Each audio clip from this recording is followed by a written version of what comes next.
Сегодня обсудим нестандартную тему, а именно симуляция. Симулировать мы будем ткань и немножко обычную динамику, наподобие Angry Birds.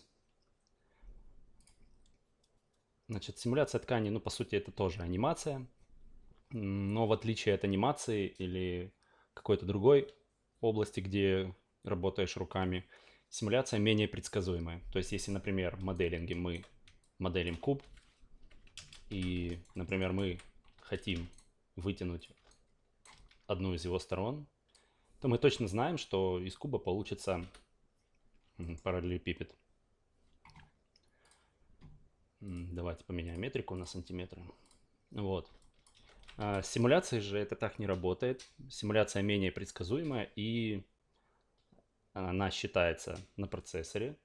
И вот благодаря тем параметрам, которые мы вручную будем выставлять, этой симуляцией можно управлять. Но, повторюсь, прям идеального вот стопроцентного результата, который вы видите у себя в голове, достигнуть не всегда легко. Но это, в принципе, возможно. Итак, давайте будем использовать этот наш куб для примера с симуляциями. Давайте сделаем ему грани. Вот такие. И давайте создадим plane. Ну, якобы это скатерть. Ну, вот такую. И разместим ее над кубом. Как будто куб это у нас какая-то тумба, а это типа скатерть. Также давайте сюда добавим подразбиений. Давайте сделаем вначале 30, но чтобы у нас наши полигоны не были прямоугольными, давайте одну из сторон чуть больше добавим подразбиений. Ну вот так, так достаточно. Значит, теперь я это все дело фрижу на всякий случай. Привычка уже. И давайте теперь посмотрим, как работает симуляция ткани.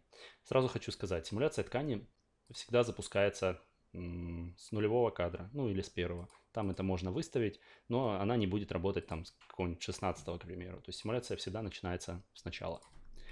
Давайте выставим здесь 2000 кадров.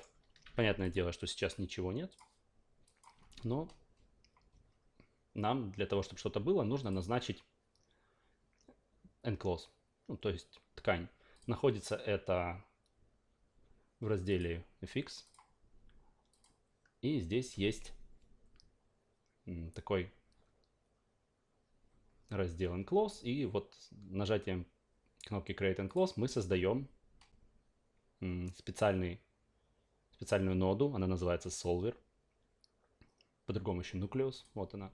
И она как раз и будет заниматься просчетом нашей ткани. Также здесь есть еще enclose example, это примеры уже созданных тканей. Можно добавить любой сюда в сцену, посмотреть, как они выполнены, что там как настроено, и поэтому тоже учиться. И есть у нас здесь еще Passive Collider. Значит, что такое Passive? Вот мы сейчас создали enclose, то есть ткань это у нас по сути active. То есть она у нас будет падать, по физике мяться и так далее. А вот наша, например, тумба или стол, это у нас passive. То есть она у нас будет выступать в роли препятствия. Если не сделать, не назначить на стол Passive Collider, то ткань будет сквозь него проходить. Я предпочитаю пассивы назначать после того, когда назначу активы, чтобы все работало правильно. Давайте выделим стол, назначим пассив. Ну все. Добавилась нода Enrigid. И теперь после этого, если включить, нажать play, то заработает наша ткань. Как будто это скатерть.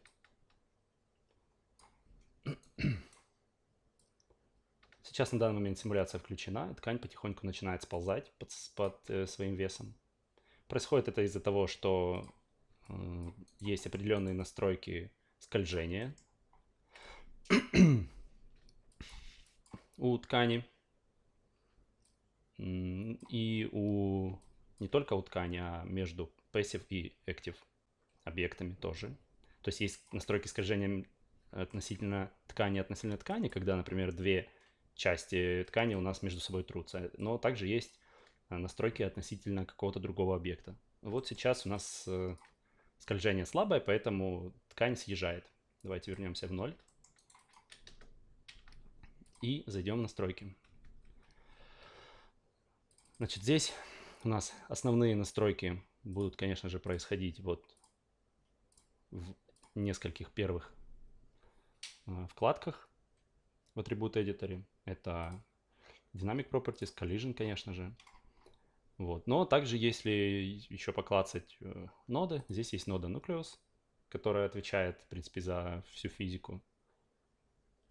И в ней здесь тоже есть некоторые настройки, такие как гравитация, направление гравитации, там ветер. И есть еще Ground Plane. Что это значит? Это, если галочка это активирована, это означает, что ниже, чем пол, ну, то есть ниже, чем наша сетка координатная, ткань падать не будет. Давайте посмотрим. Сейчас она сползет. Пусть пока симулируется. Также здесь дальше есть настройки солвера. То есть это количество... Солвер это у нас решатель переводится. Это количество просчетов. То есть насколько точные будут просчеты у солвера в нашей сцене. То есть это, вот эти два параметра и так далее, от них зависит качество нашей симуляции. С ними тоже не нужно сильно перебарщивать, иначе будет дольше намного все считаться, а лучше качество не станет. Нужно знать, как ими пользоваться, и пока лучше по умолчанию советую вам их не трогать. Если Ground Plane отключить, конечно же, ткань начнет падать вниз в бесконечность. Давайте перейдем в Enclosed Shape и посмотрим, что здесь есть. Тут тоже есть раздел Quality Setting, но это именно вот для вот этой ноды Enclosed Shape 1. То есть могут быть еще другие, да, Enclosed Shape 2, 3, сколько создадите. Тут есть у нас Max Iteration, Max Self Collide Iteration, то есть это тоже те параметры, которые отвечают за качество просчета, когда между собой ткань сталкивается или когда она сталкивается с какими-то другими объектами. Вот. Ну, как правило, здесь стоит 10 тысяч по умолчанию, но в основном артисты ставят здесь 20-30 тысяч, там, а то и больше. И здесь тоже поднимают число. Но опять же, до определенного порога. Конечно же, самые основные настройки это у нас вот в этих первых двух вкладках. То есть это коллизии. Коллизия это у нас столкновение. А именно коллизии с какими-то объектами включены на данный момент. То есть сейчас коллизия со столом работает. Коллизии сама с собой, то есть когда ткань сама отталкивается от себя. И, естественно, их настройки. Тут сила коллизии, толщина ткани. То есть, да, визуально здесь, конечно же, нет толщины. То есть она нулевая. Но это как бы дает виртуальную, показывает ее виртуальную толщину. 0,032 сантиметра. Ну и тут всякие параметры self-collide. То есть если между собой, например, ткань будет коллизиться, насколько увеличивать эти значения. Ну, это не так важные, это уже не такие важные параметры. Вот это показывают. Можно включить, чтобы показывал в viewport, подсвечивало желтым, в каком месте происходит коллизии, например, где работает в данном случае солвер и так далее. Для отлавливания багов там, и так далее. Значит, вот эти три параметра довольно важны. Это отскок, как раз наша сила трения, ну и жесткость. То есть, если, например, сейчас вот у нас сила трения 0,1, да, он какое-то время ткань задерживается на столе, а потом съезжает. То есть, если поставить 0, ткань вообще не будет держаться. Он будет, ну, по сути, еще скользее будет, чем лед. Ну, еще быстрее происходит съезжание. Если дальше я буду ждать, ну вот уже, в принципе, ткань пошла вниз. Ну и также, если я здесь, например, вобью единицу, это противодействие скольжению сильное, то ткань будет с большой неохотой съезжать с нашего стола. Ну, таким образом можно делать мед, там вот такие вот лава, такие вещи, которые очень-очень еле-еле там вязкие и сползают очень потихоньку. То есть на самом деле Enclose это не только разговор о тканях. Давайте как раз сейчас к этому и перейдем. Я сейчас закончу про остальные. Давайте вернем 0.1 и покажу кое-что еще. Bounce это у нас отскок. Давайте поставим 0.05. отскок, это значит, насколько будет отпрыгивать наша ткань от объекта. Ну, похоже, что 0,05 никак на нее не влияет. Пробуем 0,5.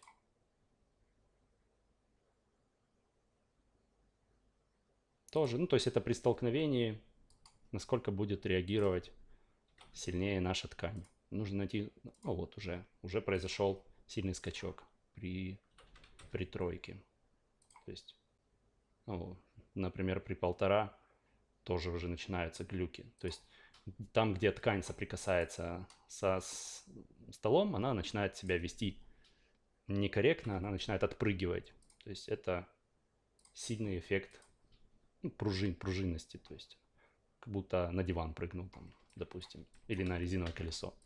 Вот видно по центру, как происходит отскок. Вот если смотреть на центр,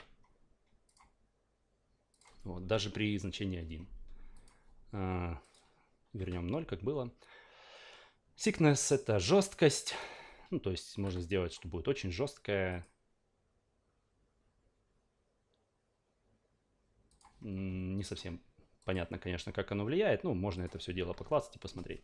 Давайте раздел коллизии закроем и перейдем к более интересным моментам.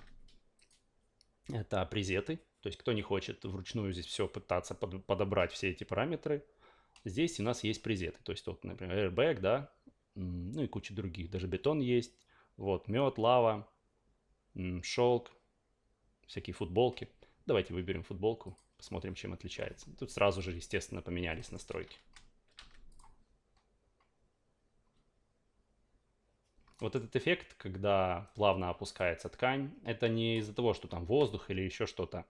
Ну, во-первых, это из-за того, что процессор начинает медленнее просчитывать, но также из-за того, что ткань имеет сопротивление к скручиванию, к растяжению и так далее. Поэтому она как бы сопротивляется тому, чтобы скрутиться в этом месте. То есть, ну, если вот так вот посмотреть, то она тяжело сгибается. А вот как раз за все вот эти скручивания, сопротивлению скручиванию, растяжением отвечают вот эти вот параметры, которые можем видеть дальше. Например, stretch resistance — это, как можно из названия понять, сопротивлению растяжения. То есть если сделать, например, здесь 0,2, что очень мало, то она будет вести себя как жвачка, а то и еще хуже, как мед. Ну, то есть слабое сопротивление растяжению. Вот. Ну, пусть 15 будет. Там compression resistance, да, то есть сопротивление компрессии.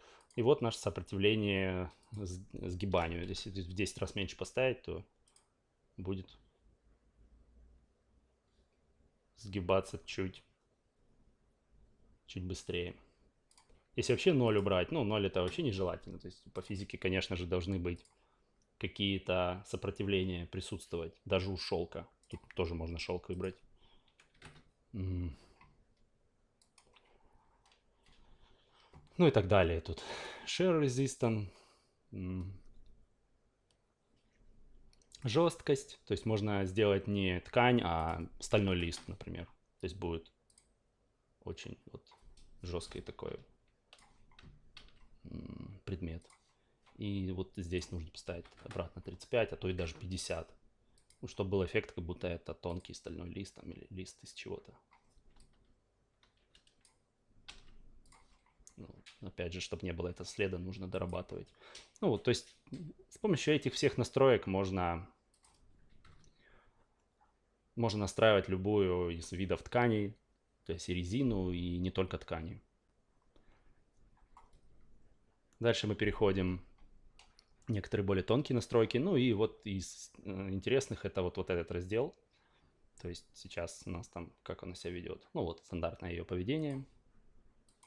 Ну, например, если здесь сейчас у нас масса значения 0,6, если ее тут поставить 5, то все вот эти значения, конечно же, они умножаются на значение не 0,6, а 5. То есть, соответственно, вес этого объекта увеличился сейчас почти в 10 раз. То и как бы чуть по-другому будет себя вести. Оно может больше быть похоже на резину. Драг — это у нас замедление, то есть когда, например, на ветру флаг у нас болтается, а мы сейчас попробуем сделать флаг на штоке, то с помощью этих параметров можно замедлить вот этот эффект болтания ткани, чтобы он был более такой, как будто под водой.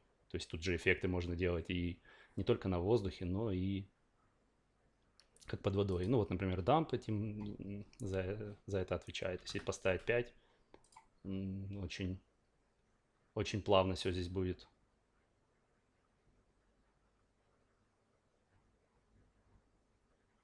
происходить. Вот. А если, например, поставить 0,05, то совсем будет по-другому.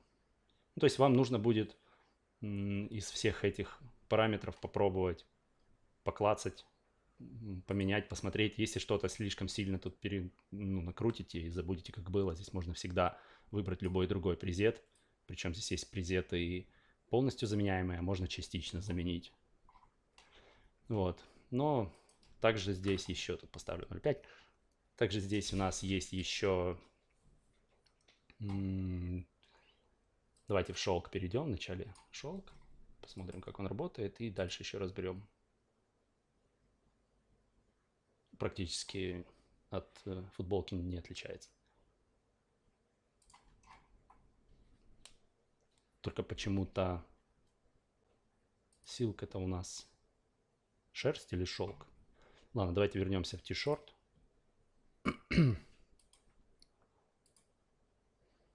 Он помягче почему-то себя ведет. Дальше здесь у нас есть некоторые другие настройки. Например, ветер. И так далее. Ну, с ними они более такие специфические, с ними реже, когда работаешь. А сам... Ну, тут у нас, например, сопротивление ветру, воздуху, да, и так далее.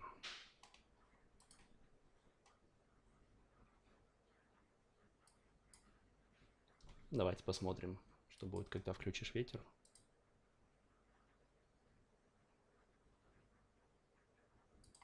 Ну, пока ничего не происходит. Давайте увеличим в 10 раз значение.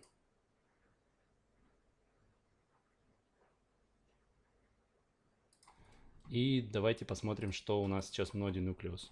Здесь у нас тоже настройки ветра. Ну вот, да. Wind Speed у нас стоит на нуле. И Wind Direction, сейчас я outline закрою. Wind Direction у нас по X. То есть, по сути, должно оттуда дуть сюда. Давайте Wind Speed поставим 3. Посмотрим, изменится теперь что-нибудь. Да, теперь нашу скатерть начинает сдувать. И вот здесь параметры, которые были, я верну назад. Хочу посмотреть, чем будет отличаться. Отлично. Значит, нужно было здесь включить ветер. Давайте поставим даже 10. И поставим Wind Noise единицу. То есть это мы увеличили силу ветра. Ну, это плотность воздуха, не будем менять. И добавили немножко шума в ветер. То есть он теперь будет такой порывистый. Ну вот наш флаг. Не флаг, а скатерть. Начинает таким образом сдувать. Выглядит оно, конечно, еще не очень. Предполагаю, что такие вещи, как stretch resistance и так далее, надо слегка занизить, чтобы оно не было похоже на резину.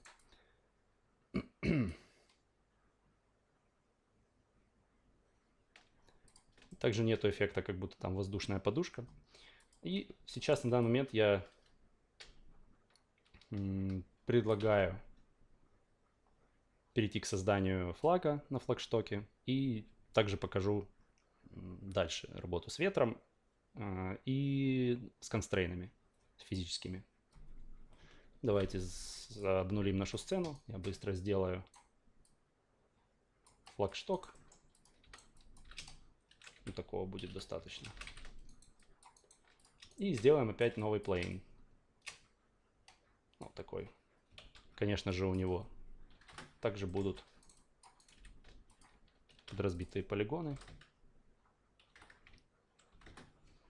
такие у нас как квадратненькие. И давайте его сразу развернем на 90 градусов и вот туда наверх поставим, там, где должен быть флаг.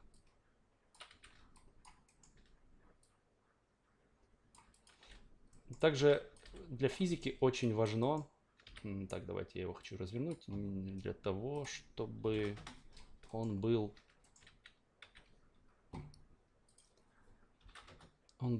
белой стороной, ну, короче, не белой, а он был к нам нормальными стороной, чтобы нормально не были вывернуты. Можно было реверс сделать, ну, быстрее развернуть. Значит, что я еще хотел важно сказать. Коллизия и вообще любая физика очень не любит, то есть это вообще категорически нельзя делать, когда один меш пролазит в другой. Тогда происходят ошибки по просчетам, поэтому должно быть какая-то очень маленькая, но прослойка между двумя объектами, иначе могут начаться проблемы. Может, вот когда вы играли в игры, видели, когда некоторые объекты или персонажи в космос улетают при каком-то легком прикосновении. Вот это как раз вот тот случай, когда один меш пролазит в другой. Давайте включим Warframe Shaded и также, как и тогда, назначим enclose через create enclose. Здесь назначено, а это у нас будет passive collider. Все, ну понятно, что давайте здесь выставим 2000 кадров. Понятно, что сейчас мы включим, оно полетит вниз. Но нам это не нужно. Поэтому я сразу зайду в презеты. Опять выберу наш t-shirt. И покажу, как сделать так, чтобы флаг оставался на флагштоке. Для этого здесь есть n-констрейны. То есть тоже как и констрейны, только эти констрейны для работы с физикой. И у них здесь есть такой констрейн, который разрешает, во-первых, разные компоненты между собой констрейнить, но также тут есть point to surface. То есть мы можем вертексы у объекта ткани приконстрейнить к нашему флагштоку, и наш флаг падать не будет. Как можно видеть, здесь можно еще делать такие вещи, как разрывы ткани и так далее. Даже, наверное, интереснее нам будет transform constraint. То есть какой-то из этих должен сработать. Давайте попробуем. Давайте выделим вертексы. Возможно, даже вот этот transform constraint, он как раз он именно должен работать вместе с флагштоком. Значит, наверное, да, наверное, здесь мы выделили. И здесь попробуем transform. И теперь включим физику. Да, значит, это был transform. Point to surface, скорее всего, тоже работает, но надо пробовать. Вот, сейчас флаг у нас сейчас штиль. Флаг падает, и у нас происходят вот такие вот неприятные ситуации, когда у нас меш пролазит сквозь другой меш.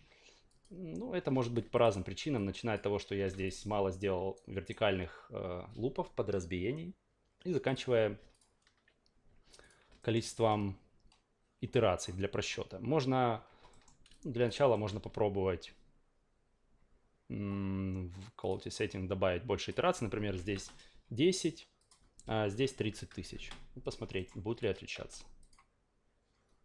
Конечно же, сразу процессор будет дольше все это дело просчитывать. Но давайте посмотрим, будет ли разница.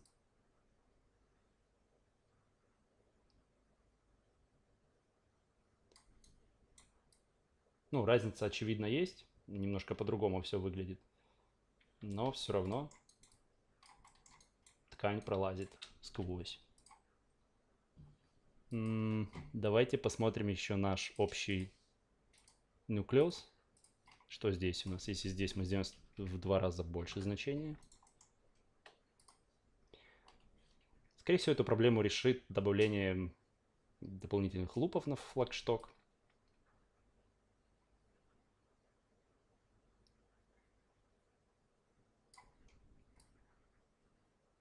Да, проблема осталась. Значит, вернем как было.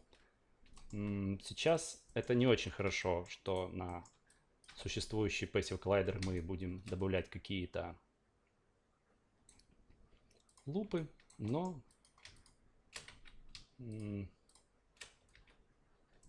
да, видите, она себя ведет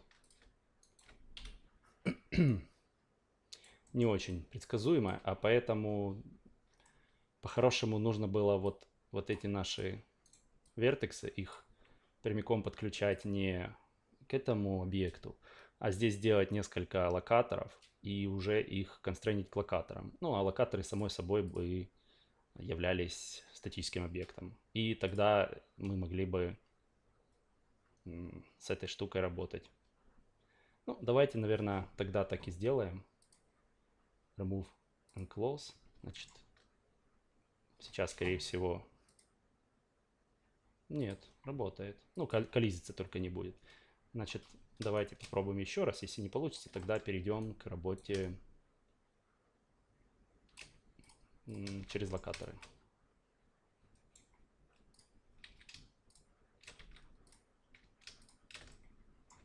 Не пойму по какой причине, но когда я зажимаю Shift, почему-то его увеличивает диаметр. Ну, это скорее всего из-за того, что еще какие-то здесь. Из-за того, что может констрейны подключены, я не знаю. Так, немножко добавил подразбиений. Опять Passive Collider. Давайте посмотрим, хоть будет оно после этого все работать. То есть вообще по правилам нужно вначале подготовить полигональные объекты, а только потом начинать с ним работать. То есть это сейчас неправильный подход. Да, сейчас лучше работает. Вот эти вот itself пролазания можно уже править. То есть как минимум во флагшток уже проникновений нет. Но эти уже можно править за счет внутренних итераций. Тут значение, пробовать играться этими значениями.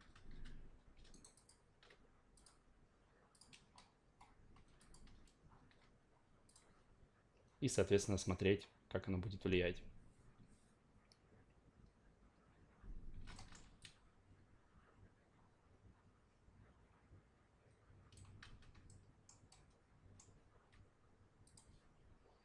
Ну, сейчас у нашего флага довольно stretch resistance довольно жесткий. Я немножко уменьшил.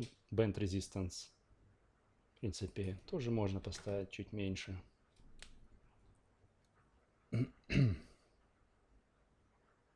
Dump 600.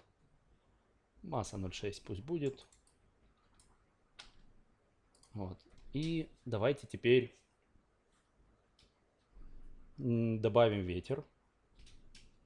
Ну вот он уже чуть получше себя ведет после моих некоторых манипуляций. Хоть более-менее на флаг стал похож. Как я уже говорил, симуляция не совсем предсказуема. Даже вот о том, что сейчас mesh пролазит в mesh, это уже не очень хорошо. И нужно искать способы, как с этим бороться.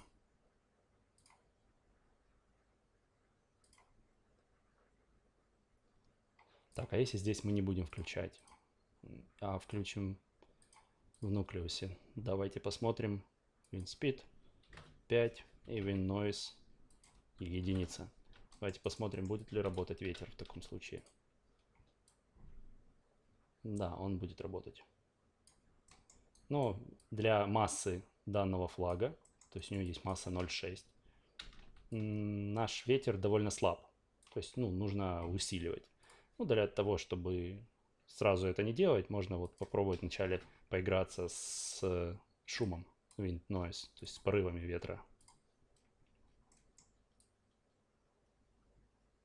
Можно поменять направление ветра, чтобы постоянно вот сюда флаг не падал. Давайте сразу это сделаем. У нас будет направление ветра по оси минус z. То есть, значит, по x мы убираем, а минус z делаем единицу, чтобы отсюда сюда дул. И он не будет так разворачиваться. Будет сразу падать.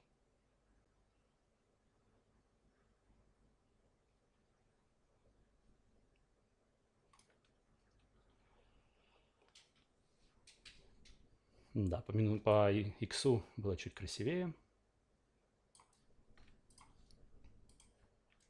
Давайте wind speed сделаем 15. Wind noise 10.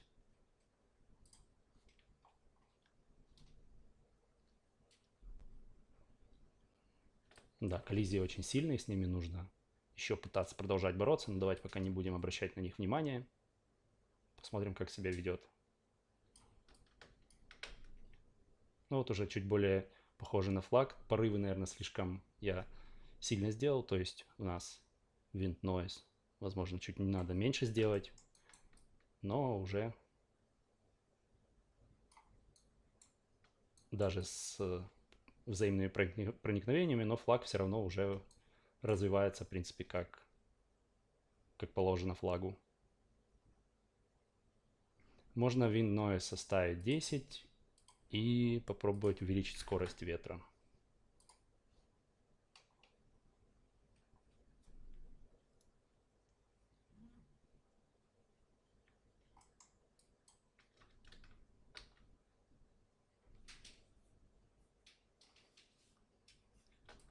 Ну, уже не так красиво. Сильно идет сильное прям развивание флага. Он прыгает туда-сюда. Поэтому тут, конечно, wind noise стоит немножко притушить. Ну, то есть вот такими способами, такими настройками и потихонечку достигается качественная симуляция ткани.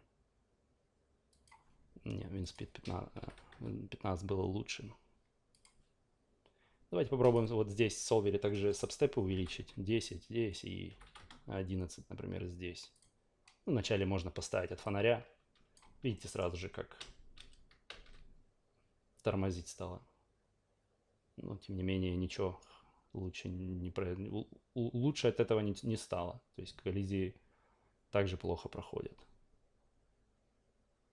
Хотя, по идее, это должно было исправить проблему. Но можно все равно чисто технически чуть-чуть увеличить это значение и перебраться в ноду самого клоза и попробовать здесь посмотреть в разделе Quality, что здесь у нас происходит. Если здесь сделать 30 тысяч, а здесь, например, увеличить Max Iteration до 30.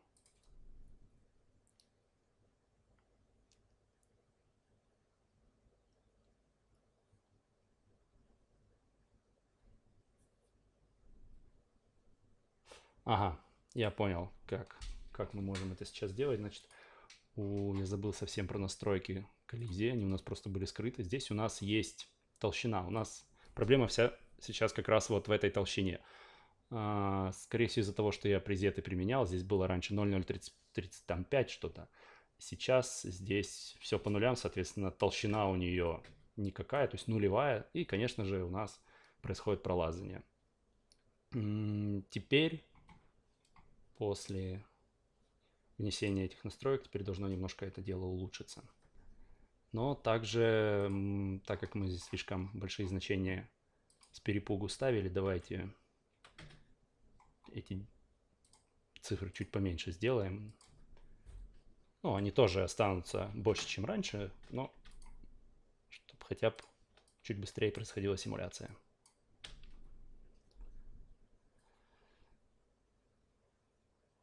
Ну и сейчас можем уже видеть лучший результат в плане проникновений.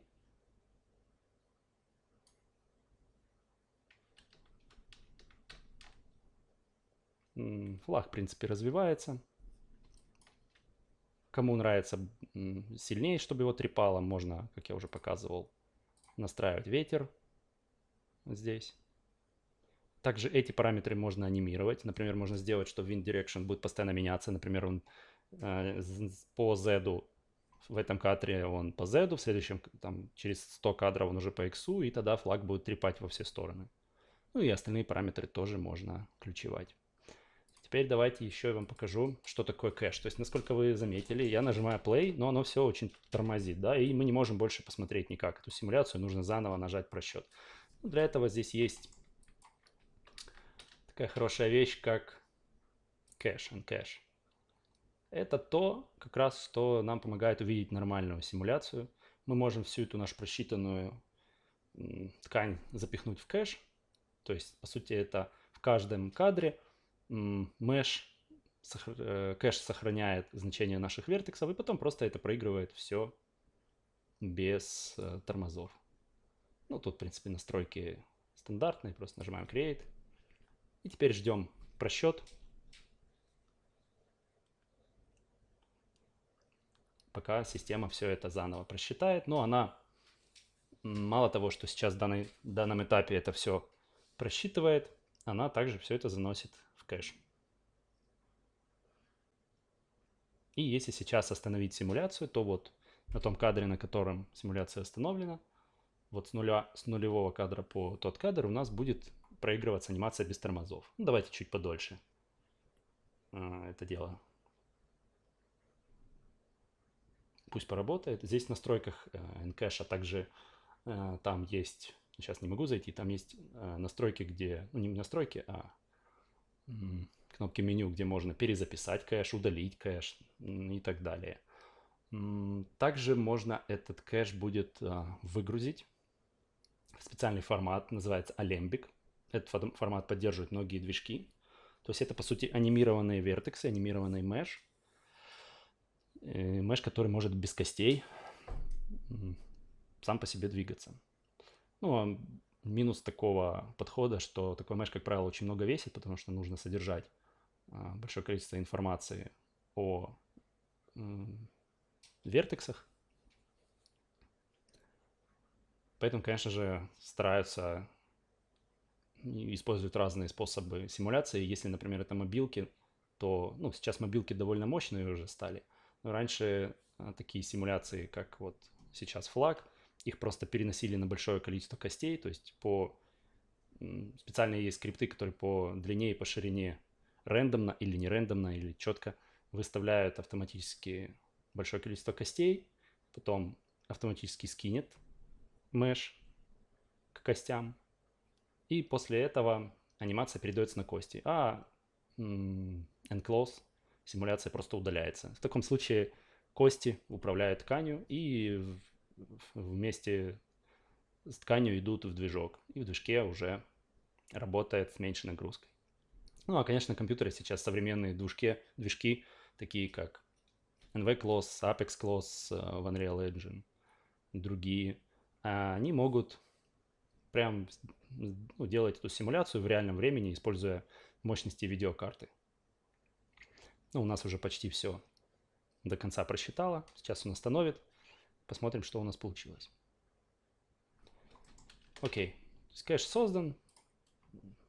И давайте проиграем. Ну вот. Теперь у нас все то, что мы делали, только в реальном времени, практически без тормозов. То есть сейчас 28 кадров в секунду. Ну, у вас будет еще больше, потому что у меня пишет запись с экрана.